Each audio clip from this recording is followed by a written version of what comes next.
Welcome everyone, and thank you for joining us for How to Design Effective Skill Assessment that Attract and Engage Valuable Candidates.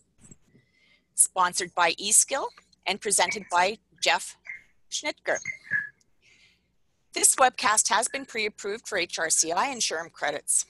Please be sure to attend the complete webcast in order to receive your credits. If you have any questions today during our webcast, please click on the Q&A tab in your webinar controls and type them in there. A new tab will be opening up in a new browser with the post-webcast survey. Please do not close that down and do take a moment after the webcast is ended to fill that in for us. And it's my pleasure now to turn you over to Jeff Schnitger.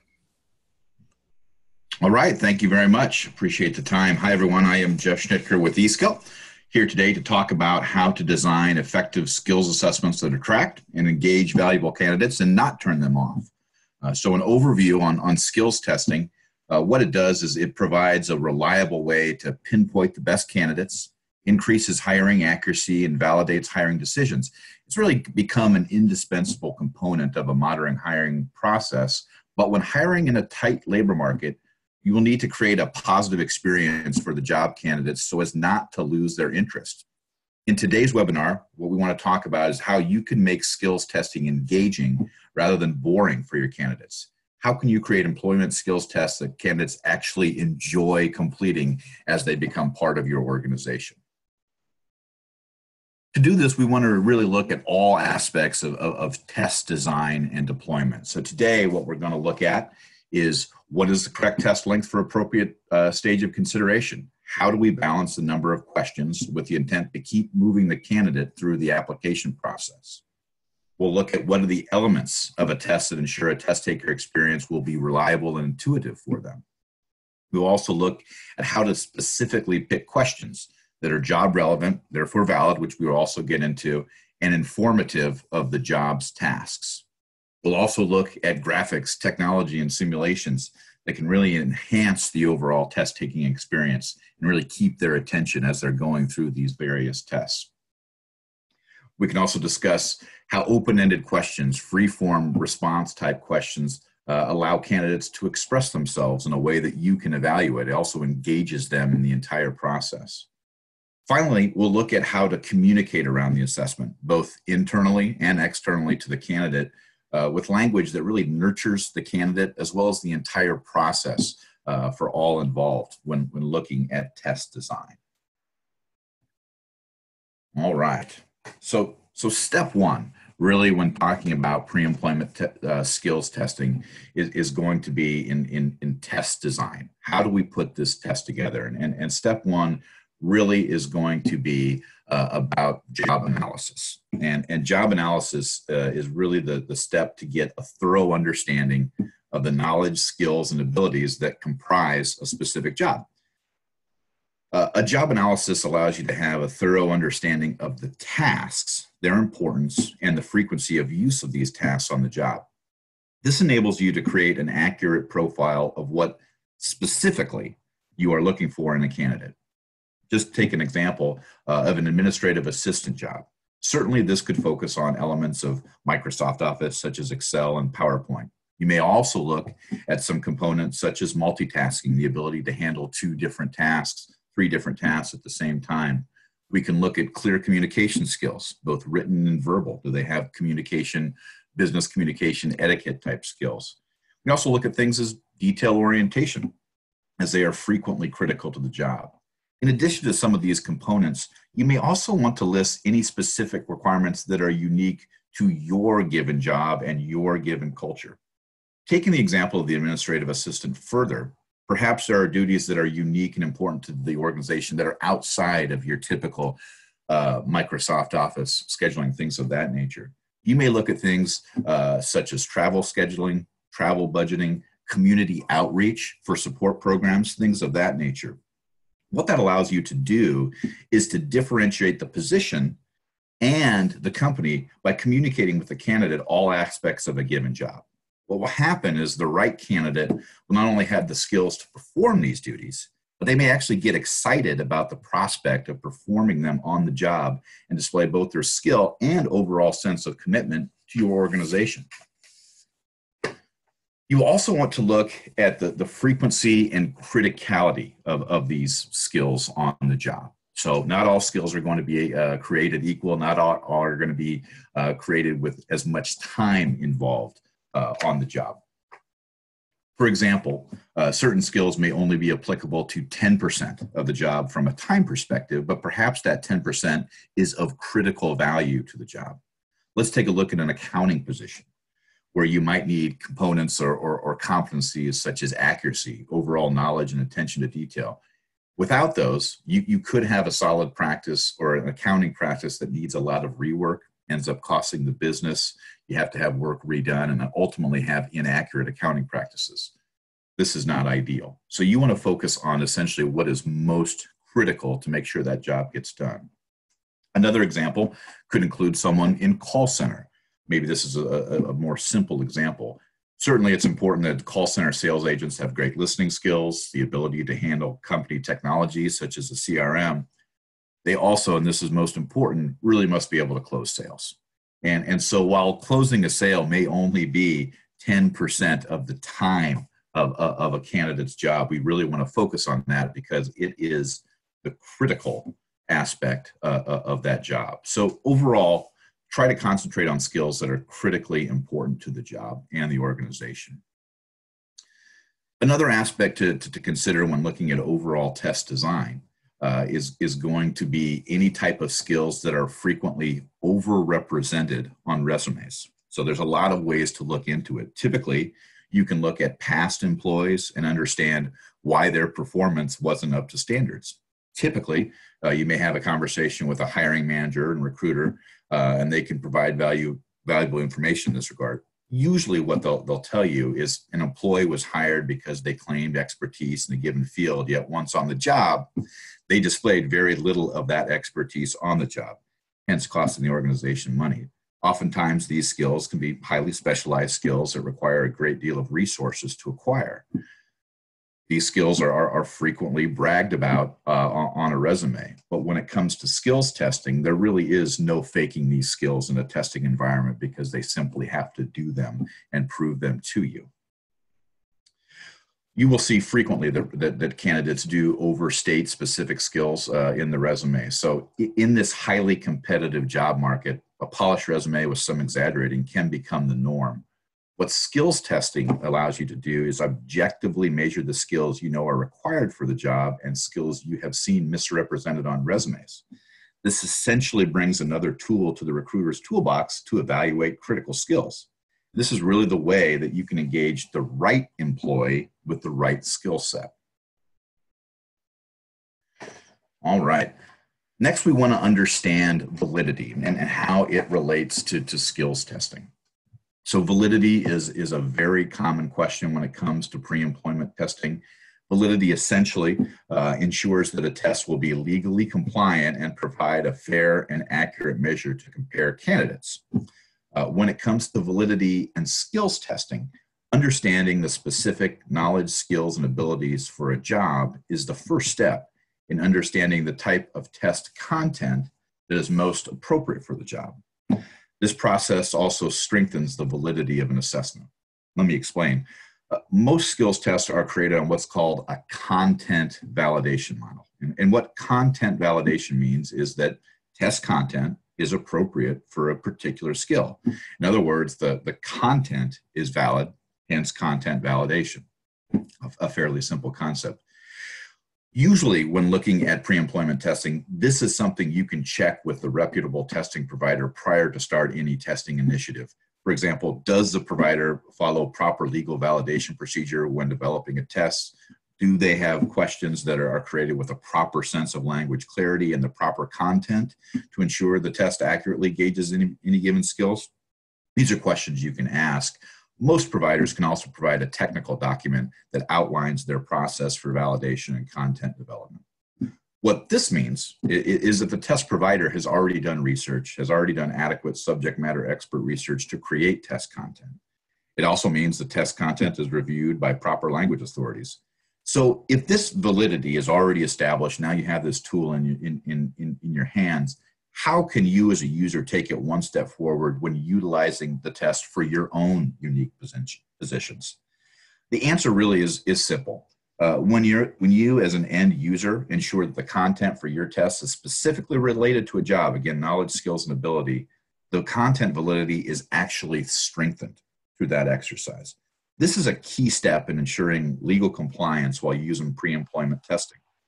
Certainly, validity won't directly impact the candidate during the testing process. There are elements that enhance the candidate experience. First of all, having a legally defensible and valid assessment is an obvious first step towards a sound assessment practice. Candidates can appreciate the thought, preparation, and investment a company has made in the selection process with an appropriate test. Second, establishing content valid test questions will create something that's called face validity for an assessment. In short, face valid means the content on its face upon first inspection is valid and job related. Let's take some examples to clarify this. Something such as typing skills or software simulations, coding simulations, or call center listening type simulations. These types of questions are obviously job related and establish face validity very quickly in the testing process. So in summary, validity is of critical importance in a pre-employment testing venture. Validity really does protect the company, the test, and the candidate from unfair and illegal testing practices. So really it's a key component when it comes to testing and something you want to use and understand for your candidates. All right. Next, we want to take a look at the overall length of the test. How do we determine the overall length of the test? Really, determining the overall length of a test is truly an art and a science and should be done with great care. It's going to be really a balancing act.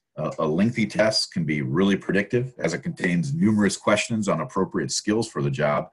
However, a lengthy test can also cause test fatigue, resulting in highly qualified candidates dropping out of the testing process before even finishing the test.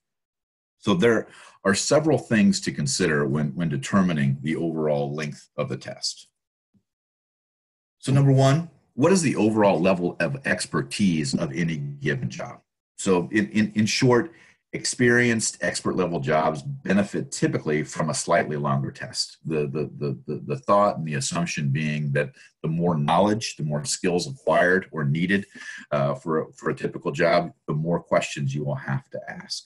So jobs requiring a high level of skill usually require, again, more knowledge, more education, more demonstrable skills that they can show in a test. As such, a test for these types of positions should be longer to accommodate the extensive knowledge needed for the job. However, it's important that we don't overdo it on test length. Another aspect to consider really is how is the test administrated? Will candidates take the test from computers on site? Are they coming into your office to take the test? Are you sending them out remotely via email as well, so the candidates really can take them on their own time? These are all things to think about. So if you're testing on site, typically you're going to need test proctors or someone to supervise the testing procedure as well as to set it up. So for every hour a candidate needs to complete a test, that is 1 hour of a proctor's time that needs to be accounted and scheduled for. So something to think about in those regards. When we're thinking about candidates and how they take tests on their own free time, it's important to think about and understand and appreciate that many candidates are currently employed with little spare time to complete a test. So again, focus on the tests that are, or the tasks and the subjects that are required for a job, because we want to make sure that we have these highly qualified candidates able to complete the test without it getting too long, since they have very limited schedule. Another thing to think about is if you would have multiple rounds of testing. So in some certain workflows, it can be a best practice to have multiple rounds of testing, especially for something like a high volume position. For example, you have a call center position that may get 100 applicants for every open position. What you can do is you can screen that first round of candidates with a shorter test, a very short a test that just gets to the minimum qualifications or perhaps a highly critical skill, for example. What you can then do is have that example of 100 candidates go through this short test. From there, you are typically able to develop a smaller, highly qualified pool that your recruiters and hiring managers can then focus their time on. Secondly, you can also then introduce another round of testing in there. So while they took a short 10-minute test, maybe this next test is going to be 40 minutes. It's 50 minutes overall, but each time is more consumable by the test taker. So what this means for you is that, number one, it's efficient, a good way to get qualified candidates through the hiring process quickly. And secondly, it's predictive. So you still get the test content, but you've really spaced it out across multiple rounds of testing. So overall, when talking about test length, it's always going to be a balancing act. A test that is too short won't provide enough candidate detail to make an accurate decision, whereas a test that's too long, you may run the risk of turning off highly qualified candidates based simply on test fatigue or lack of time. Therefore, it is really critical to focus questions and content on the frequent and critical skills necessary for any given job. Next, let's take a look at how to select the types of questions that we will have in a test. So really, selecting questions that are job relevant is crucial when designing a test that is both valid and effective at identifying top quality candidates. Selecting questions is really the second step after the appropriate steps for test design. After you've done the job analysis, we can then base our question selection on what the job analysis is telling us.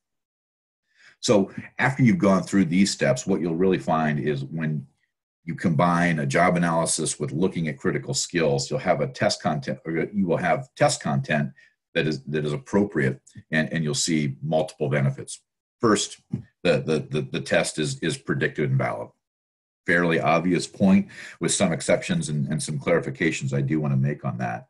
As previously mentioned, valid skills test content will be face valid. Face validity is something the candidate experiences firsthand as they start any given skills test. Face valid questions such as typing, software simulations, and certain competencies such as healthcare knowledge, legal terminology, or sales concepts can all appear face valid, which is great.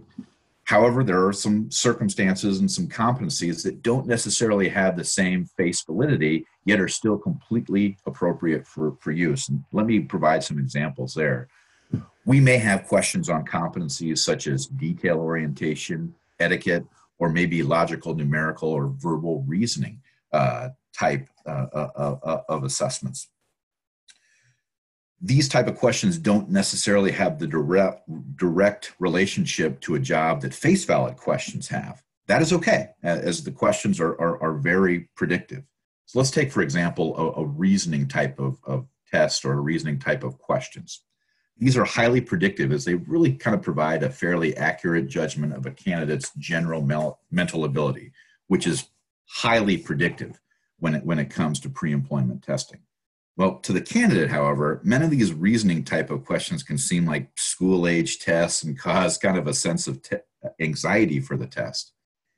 However, if you have performed a thorough job analysis and can document that reasoning abilities are critical for the job, the questions will certainly remain valid. So this is a trade-off in selecting questions. Not all questions can themselves be 100 face valid and designed to entertain the candidate. We have to balance the candidate experience with predictive quality questions that get to the heart of the job in question. Secondly, when the test is appropriately designed and you have various elements, various face valid elements and other types of questions, you're really providing a realistic job preview to the candidates. What this means is that candidates without the proper skills or the interest in developing those proper skills can opt out of the process quickly. Conversely, candidates who have the appropriate skills and are interested in developing skills that they see on this will be more engaged in the process. So It's going to save time and provide efficiency for the recruiting team. At the same time, you're again going to engage the right employee to take the test and disengage the employee that doesn't fit in the process. All right. There are other elements to consider when looking at question design and selection as well. And this really has to do, again, more about details on job analysis. The first is the extent to which the underlying knowledge related to the subject is required in order to perform the relevant job effectively. So what this requires is analysis and thorough understanding of the job. You can also assign things like a criticality value to any particular skill. You can do this through a number of different options, including job descriptions, on-the-job observation, and feedback from managers and top performers. In short, you want to focus on subjects that are critical to the job. And if you can get a number assigned to that, that really clarifies just how important they are to the job. The second way we can do this is the extent to which the knowledge is required at the point of entry to the job versus representing something that can be learned efficiently after assuming the job. So this is an important distinction. The concept is that you can find existing skills in candidates and skills that can enhance the candidate's ability to learn new skills on the job. So in other words, you can design your test content, your test process around existing training programs you already have in place and find candidates who will excel in the training programs because they have the right skills and ability to do so. Let me illustrate this with an example. Perhaps there are skills that are entirely unique to your organization or processes that are unique to your organization.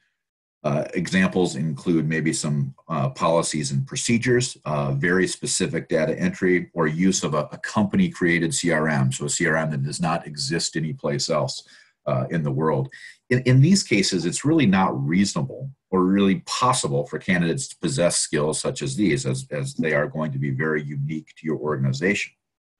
So to create a test for these type of unique skills, you can look at the underlying constructs that will enable a candidate to quickly learn skills via your own training program. Let's take, for example, the position of a data entry clerk for a healthcare organization. A valid test could include questions on typing, healthcare coding knowledge, and detail orientation. The position, as in this example, may also include training on this company's very specific homegrown CRM procedures, but assumes the candidate will be fairly familiar with technology, type adequately, and have background knowledge in medical terminology. Overall, this test is going to look at the candidate's overall ability, but if we include additional items such as reasoning to indicate how quickly and efficiently a candidate can learn the new skills once on the job, it'll be much more efficient.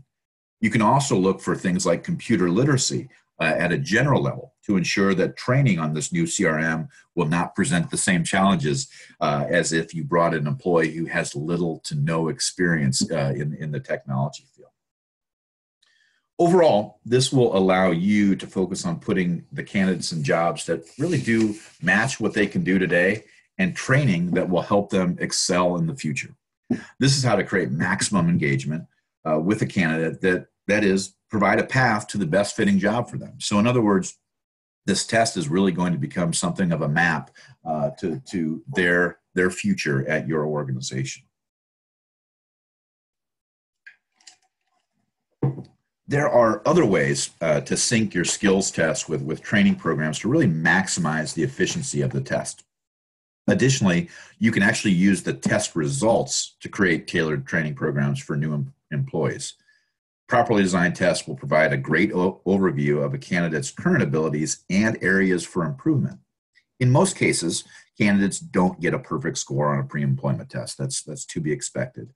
The test results, however, will provide feedback very specific on questions and subjects within the test. This is valuable data. You can use this once candidates join the organization. For example, you could have a candidate that incorrectly answered some questions on MS Office.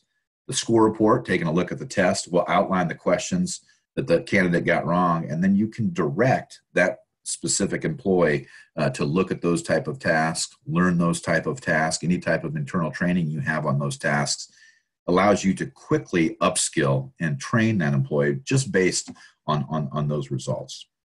So essentially what this means is when the candidate sees and perhaps knows in advance that results will be used to tailor training and advancement programs, that candidate is going to be instantly more connected to the experience of testing. It's no longer just going through the motions of taking your typical multiple choice test.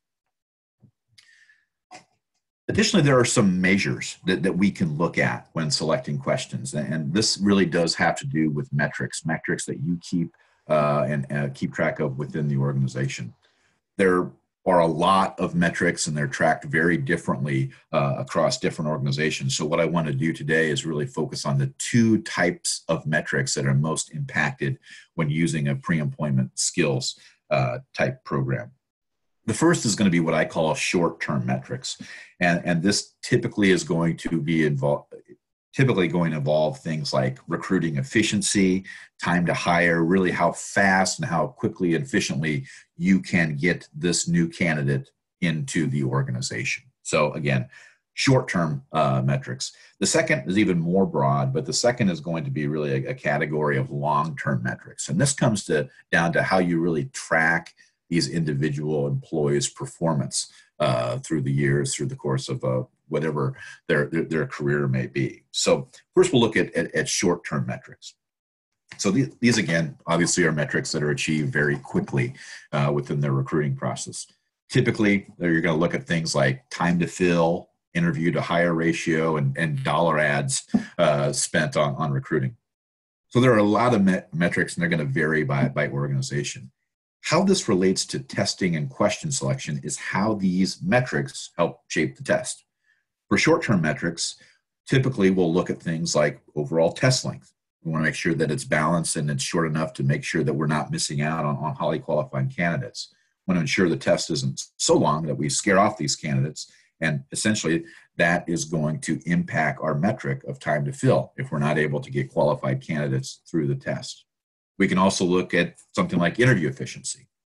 A properly designed test will allow the recruiter to not spend time asking follow-up questions on skills, performing additional testing, and perhaps most importantly, allow the recruiter to only focus on highly qualified candidates. So in my example of having 100 candidates for an open call center job, we screen with a test, and then we only have 10 candidates that we can then apply our focus and attention to. Much more efficient type process. So what this is going to do overall for the candidate as well, it's going to create a efficient hiring process for them. It's very engaging, and it eliminates the waiting game.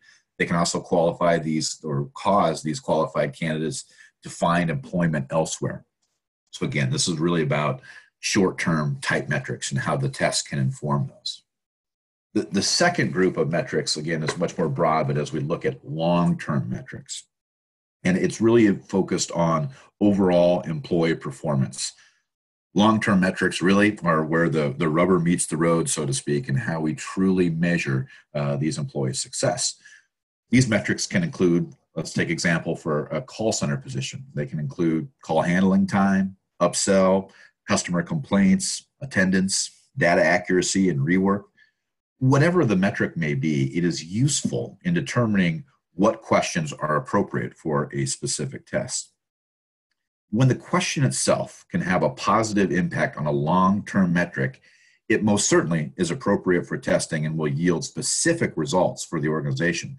Essentially, what you can do is you can map these long-term metrics to the underlying concepts that drive those measures. So questions on things like customer service, accuracy, sales, and any other component will typically have subjects and competencies that directly impact these measures. So from a design perspective, it is critical to align these test questions to the long-term metrics of the position. What this does really is it engages the candidate by having them focus not only on specific skills, but getting an early understanding of how these skills that they demonstrated in the testing process relate to long-term performance, not only of the job, but of the organization. So again, we're connecting, we're engaging them not only to the test, but the organization overall. So this is something that can be discussed, prior to the candidates taking the test, so they have an understanding of the importance of the questions and metrics that they reflect for the organization. It can also be discussed during the onboarding process. So essentially, you're socializing the results of the test and really helping clarify how they relate to the candidate, the employee, and the organization. So tying it all together and really making it as engagement or as engaged a process as possible.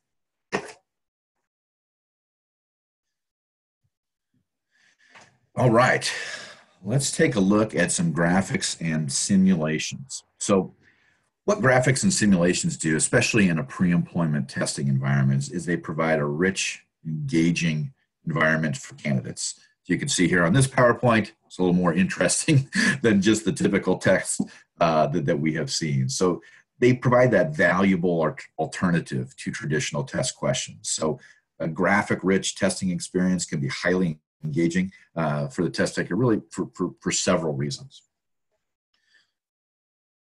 First, graphics provide kind of that intensive, stimulated environment. Rather than simple multiple choice questions, the candidate really experienced the tests in full color and full fidelity. So including images such as specific technology, company logos, the end result is really kind of this overall engaging test taker experience. In this technological age, candidates experience a wide variety of graphical content via smartphones, laptops, TVs, and really all other form of media. So it's almost a nonstop supply of this. So as candidates go through a simple multiple choice test, which may sometimes be in black and white, the experience can kind of feel dated to the candidate. So we can change that by introducing graphics and simulation. So again, it really does stimulate the candidate, differentiates the experience, and kind of brings the test more into the future. Again, will be something more than just kind of an antiquated testing method that disinterests the candidates right away. We can also look at how simulations can provide really an accurate and realistic job preview, as I had mentioned before. So, they can provide this job preview of any type of job duty. Programming, MS Office, call center simulations can all be enhanced through simulated versions. So rather than just multiple choice questions, we've actually have candidates performing the job that they will do with the organization. So it's really not only engaging, but it provides an accurate way as a test provider to measure a candidate's skill in any particular area. Another thing to think about is going to be adding something as simple as a company logo. So that can be added to the test taker experience. And what this does is it makes the candidate feel more connected to the experience. Rather than a candidate seeing an unknown third-party logo, candidates will feel that the test is the employer's test. And essentially this instantly gives them a connection to the content because it's reflective of the organization that they wish to join. So another way to engage them, not only with the test, but through your organization. So it's really about communication and providing those stimuli.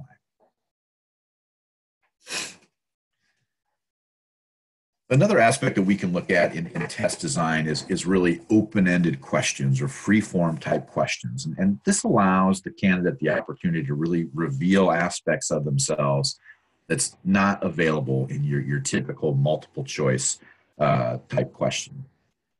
Basically, when you allow open-ended questions, you're able to gather more than just a question response from a candidate. Typical test content can be, fairly rigid in that the only response test administrators see is the multiple choice responses. This doesn't leave much room for candidates to provide information that is truly unique and reflective only of their abilities or of themselves.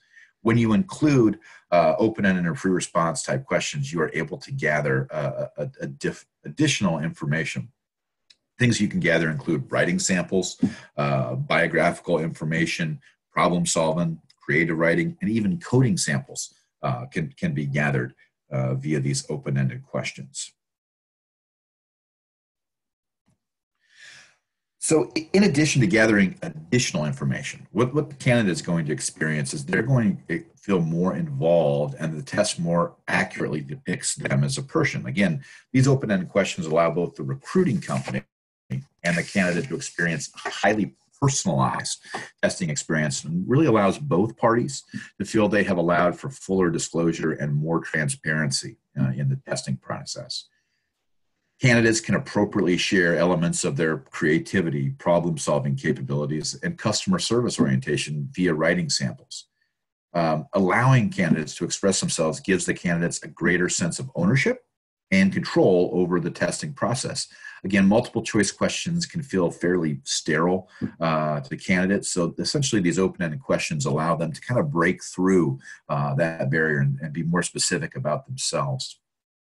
They'll essentially feel an overall sense of engagement. You can kind of imagine the process where you're going through a test, clicking on A, B, C, or D. Well, now you've been prompted after a simulation or something else to write about you. So this again shifts the mind. It makes them focused on the test, makes them focused on the process, and gets them engaged in the overall test very quickly. On the back end, it's going to provide you as test administrators something very valuable in the testing process. All right. Finally, we want to take a look at how we communicate around the assessment. So communicating around the assessment is a vital step to ensure the candidate takes the test, first of all, and the candidate feels comfortable with the testing process and concept. So communicating to the candidate about the upcoming test ensures really a smooth process for all involved. So, you know, a lot of times we can have test anxiety anytime that we have a test that's introduced. What we want to do is alleviate this as much as possible, and there are certainly things that we can communicate to the candidate. As recruiters, we should really try to understand and empathize with the candidates as they view the test as something of a barrier to entry, but at the same time, it's a barrier that they have to pass. So what I would recommend as far as kind of communicating to the candidate is you can ensure the candidate that the testing is done for the benefit of both the candidate and the company. So right employee for the right job is of great interest to both parties. You don't want to put the wrong candidate in the wrong job. They both will be miserable. Emphasizing that the testing is another example of how your company invests in its employees and just how important they are to the company. So when they see this dedication, this dedication to a technological tool to help them, they know that they invest in their employees. It also establishes a fair, consistent, and intelligent way to select candidates. It's part of the best practice and reflective of the organization as well.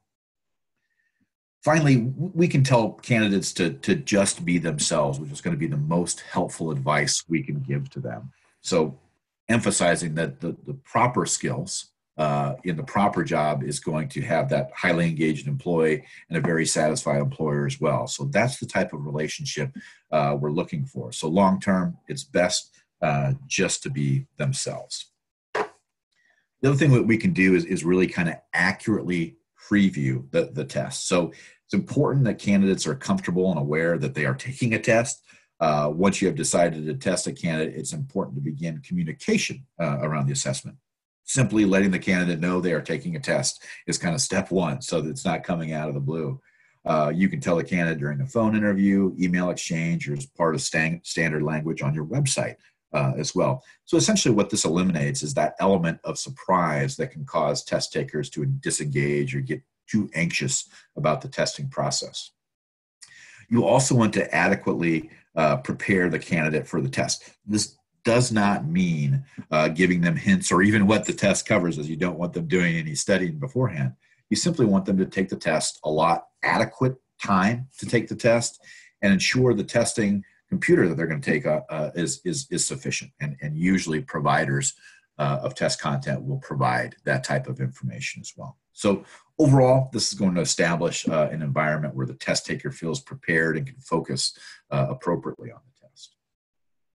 The final aspect of communication is really also about internal company communication. This may seem a little odd as it relates to candidates, but overall doing this is really going to establish a correct assessment process. So again, doesn't appear as directly involved in the candidate experience. However, communicating internally prior to testing is a great way to ensure overall testing success. Ideally, when doing pre-employment testing, you will want full buy-in from all involved in all levels of the organization. So this is extremely important and one of the final points of this presentation. So getting full organizational buy-in from step one, from job analysis, will really help ensure the success of a testing initiative. So there's a lot of ways to establish this buy-in and many positive outcomes for this close relationship. First, when all levels of the organization are bought into the testing process, that initial job analysis, that step one in understanding the job, can be done so much more efficiently and yield greater results. You can easily gather data on these current jobs, the financial impact of tasks. Again, if we look at criticality and frequency of these on metrics, things of that nature, you'll get visibility into that. And you'll also understand how that impacts the organization. You also get some visibility on the future state of the job. Are there going to be future skills required for this job or future training? So again, we can go back, this job is going to require training in 6 months. Do they have the reasoning ability to be able to learn something new every 6 months? Again, it's something that we can take care of in the pre-employment stage. So what this is going to allow you to do is really provide a holistic view of the job and allows a thorough and accurate job analysis. It's going to increase the overall efficiency of the testing process. Second, you can gain valuable insights into the organization and how they attract candidates. Perhaps you can learn certain skill sets and competencies that are crucial to the success of the organization as a whole, not just a specific job. So what this does is it really creates a symbiotic relationship between the candidate testing and the entire organization. So the candidate not only feels connected to the job, but they feel connected to the company as a whole. Combine this with a test's ability to guide training programs, and the test can be a map to an employee's entire future at the organization. Again, we can really draw out where they're going to be the best fit today, where they can be the best fit in the future as well. Another aspect you can learn from full organizational buy-in is the impact that each hire brings to the organization. So again, this comes back to kind of those tier or those long-term type metrics. But you may specifically learn the language of those metrics and how they're used to describe positive employee performance. What this helps do is bridge the gap between a test and a job. For example, you may learn how employee performance is tracked for the organization in a call center position. You may learn that call handling time, first call resolution, and avoiding rework are the 3 top measures with the most impact to the organization. As a result, you can create an assessment that focuses on predicting those types of outcomes. No longer just a series of questions within a test, but the test is now directly tied to the success and future success of the organization. So the test is reflective of the job, the company's mission, and future direction. When this is communicated to the candidate, they obviously feel more engaged in the process as they see a direct tie-in with themselves and the organization. This can also help greatly with onboarding. So again, we're creating not only an engaging testing environment, but an engaged employee once they come on board. When everyone is using this common language, common metrics, and an understanding of how a test relates to those measures, the test, as it may be known, is something of an organizational talking point. So imagine a first day, as people are coming on board, new employees are coming on board, people will have test scores in common or test processes in common. And maybe first questions are around the water cooler. How'd you do on the tests? What was on your test? What type of skills were reflected? Essentially, this really helps assimilate candidates and new employees to the organization properly because we're focused on the metrics that are performance. So ultimately, when everyone understands the why and how of testing, everyone from the organization to the test taker, the instant and best answer to all those questions of the test matters to this company and to this employee. And that really is the best of all possible worlds because it creates an engaged employee in an engaged environment. So many benefits for both the candidate as well as the organization. So in conclusion, there are many steps to establishing a skills testing process that is engaging to candidates. We need to look at a thorough understanding of the job, validation process, and tools such as graphic simulations, open-ended questions, and careful communication, both internally and externally, really do help ensure the process is engaging for candidates and yields a high quality candidate for your organization. So that is the end of the presentation. Let's take a look.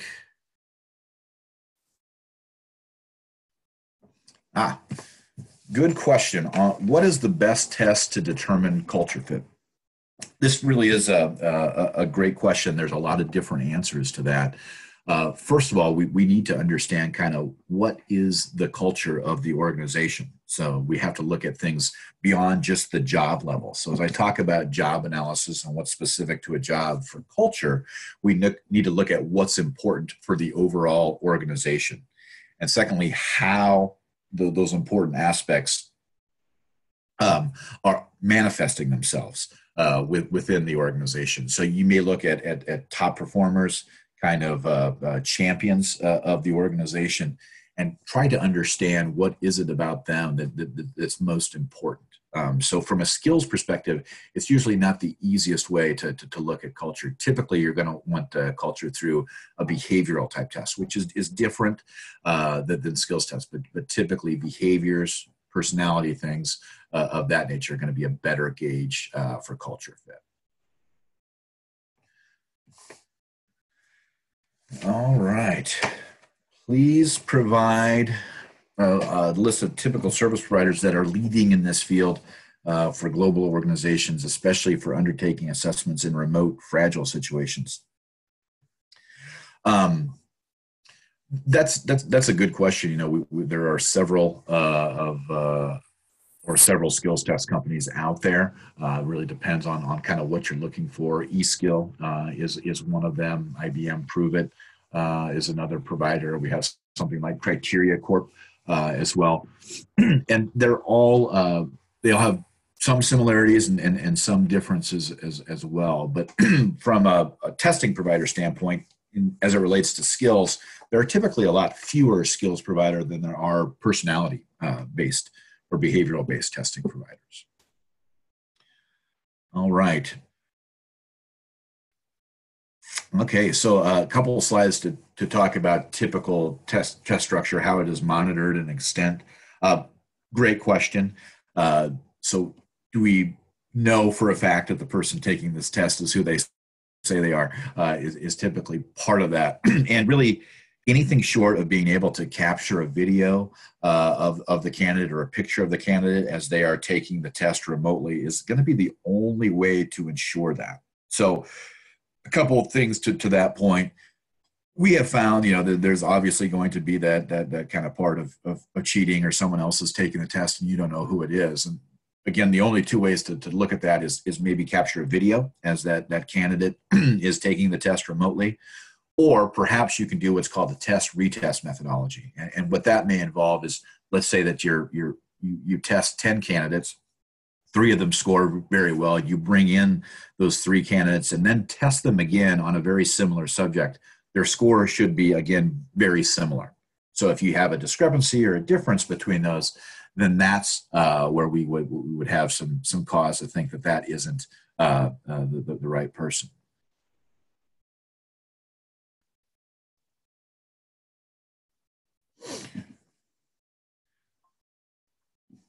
All right. How do both the recruiter and candidate know that they are still willing to be in the testing process and that the test is at the right skill level? So this comes down to test design and really the top performers in a given job, as well as managers, really do need to determine the overall level of expertise and experience. Most content that is provided, most skills content, is going to be categorized by difficulty level as well. So there's some rough guidelines, but really we do want to understand from the people, the experts in that job, what's most important, what is the difficulty level. So when a candidate starts taking the job, it is appropriately skilled. Now, the candidate may get into the job, apply for it, and they could be very underskilled for any particular job. They will know right away, and essentially they can opt out without even having to finish the test. So in that regard, usually I recommend, if you're if you're starting a test or designing a test, don't put the expert questions as one or two. Maybe leave those towards the end if needed. But again, that thorough job analysis is going to provide an understanding of that. All right. Are skills tested need to be validated like personality test? That is a great question. And the difference between a behavioral personality test and the skills test really does come down to validation. So when it comes to skills test, it's called what's content valid, meaning that the content is reflective of a particular skill. Behavioral testing really is an entirely different ball of wax when it comes to validation. And usually those are done on criterion type basis, where we look at establishing that a behavioral test is congruent with typical aspects of performance. So it's a much longer process when it comes to behavioral testing versus skills testing. Typically skills testing, again, that content validity can transport very easily between organizations. The best thing to look at, again, would be that validity and technical report from a provider. They will outline how their validity that was originally established can then be applied to prospects and to partners as well. So that would be my best recommendation. Behavioral-based service providers in remote areas. Very good question. There are a lot, such as People Answers is one. You're going to find a lot in the personality and behavioral realm because it's something that independent consultants can do, whereas it's kind of tough to code up a lot of skills tests. So the big ones would be, someone like SHL, again, IBM Connexa does that. Profiles International is probably a good one for remote areas as well. And they will have a lot of different tools, a lot of different types of assessments under their umbrella. So that would be a place to start. All right. What's the most effective way to roll out skills testing in the current workforce, capturing current skill levels? So if I understand correctly, how to kind of get those skills level, you can certainly do kind of a test of incumbents or internal benchmarking, where maybe you take an off-the-shelf, ready-to-use or standardized test for any given skill and give it to current employees.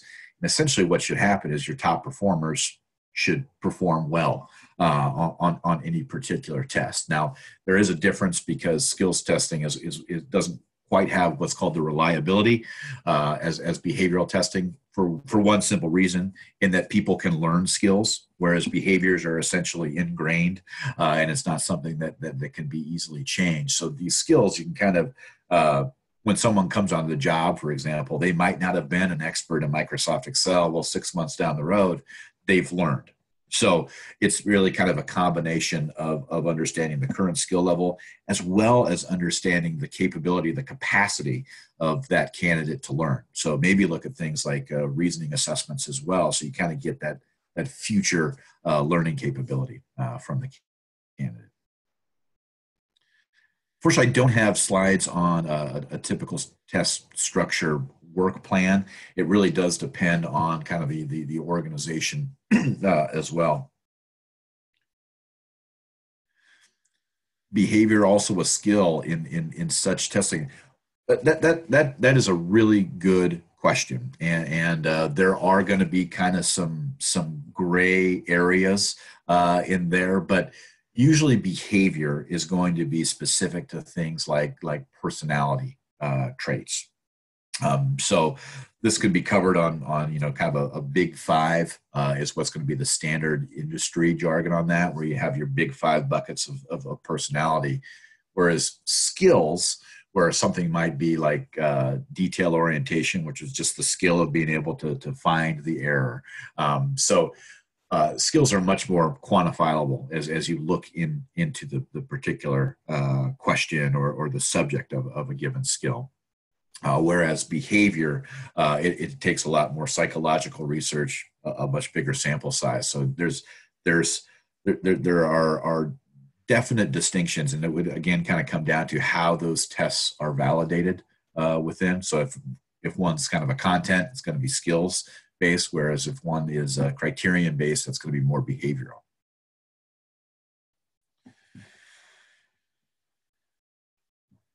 All right, is there any open source free skills test or STJ available online? I do know that eSkill provides an open source where you can provide your own skills questions as well. So in addition to a provider's library, you can actually upload your own content as well. And if I understand the STJ, would that be situational judgment type questions? If that's the case, a lot of providers have those, and situational judgment can actually be both skills as well as behavior. So it really does depend on the specific provider for those type of questions.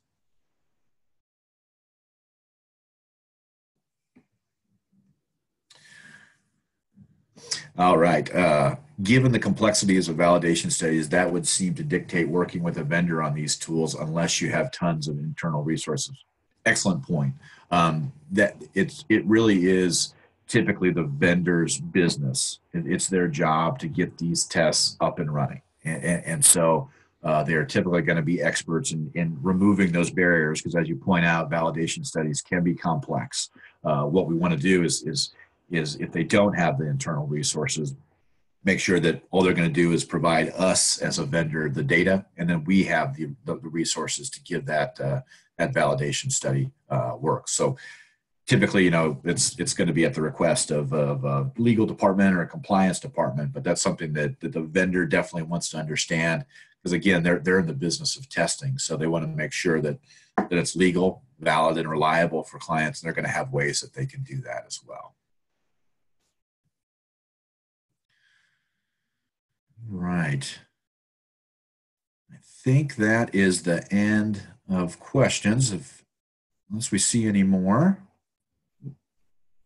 Jeff, there was one that was submitted through the chat that Okay. I'll read out to you, and let me find it here. What's the best way to roll out skill assessment among the current workforce? Sure. So kind of amongst your current workforce, if I understand the question correctly. So let's say that you're an HR professional and you want to skills test your current employees. That certainly is a possibility. And it typically, how you roll it out is going to be up to the organization, but perhaps there are skills that simply don't exist or exist sporadically in any given job, in any given job category. And this might become something that you get from operations, things of that nature, where you kind of have an issue with performance, so to speak. Essentially, what you can do with skills testing and current workforce is you can get the gauge of a skill level for any given job. And then at the same time, that skills test is going to inform you, okay, these are the skills that they lack. So really, it's more of a diagnostic tool in that case rather than a selection tool. But at the same time, you can diagnose what specific skills are needed, what training is needed, and then appropriately upskill them as well. Likewise, you can maybe find candidates or employees who have the skill set to move up in jobs as well. So kind of a preparedness for planning and things of that nature. So those are two approaches for current workforces. Okay, there's one more question that came up in chat, but we are running out of time. If you can answer this really quickly, what Sure. if your organization does not have the resources to pay for validation services?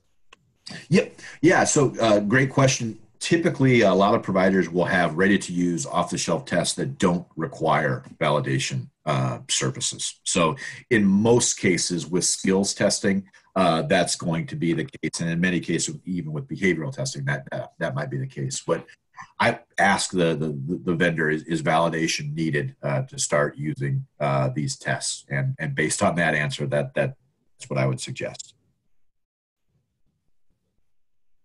Okay, and we're going to need to wrap it up now. All right. Well, I'm Jeff Schnittker with eSkill, and I appreciate everyone's time. And this does conclude our webcast. I'd like to thank you, Jeff, and eSkill for presenting this webcast for us today. If you'd like to view this webcast again, the archive recording and slides will be available for up to 7 days for our free members and without restrictions for those with our recertification membership or HR Genius membership. The webcast credit will show up in your hr.com account within 2 business days. We will also send you an email with the credit information. Your feedback is important to us. Please take a moment to fill out the exit survey that opened in a new browser window. I've also included a link in the chat. This concludes our webcast. Enjoy the rest of the event.